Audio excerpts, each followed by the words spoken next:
బిడ్డలకు ఉద్యమాల ఉగ్గుపాలు తాగించి పెంచింది తెలంగాణ తల్లి. ప్రతి తరంలో ఏదో ఒక రణం, సాయుధ పోరాటాలు, ప్రజా ఉద్యమాలు, త్యాగాలతో తడిచి సారవంతమైన సమాజం తయారైంది మన ఊరు పేరు ఉద్యమం, ఇంటి పేరు చైతన్యం.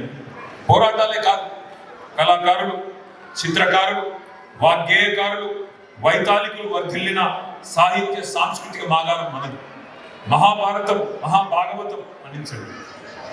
మహాభాగవతం విరచించిన పోతన్న, ఆది కవి పాల్కురికి సోమన నుంచి దాశరథి, కాళోజీ, వట్టికోట అల్వారు స్వామి, సి నారాయణ రెడ్డి సినారే దాకా ఎందరెందరో మహాకవులు మన ప్రాంతం నుంచి వచ్చినారు.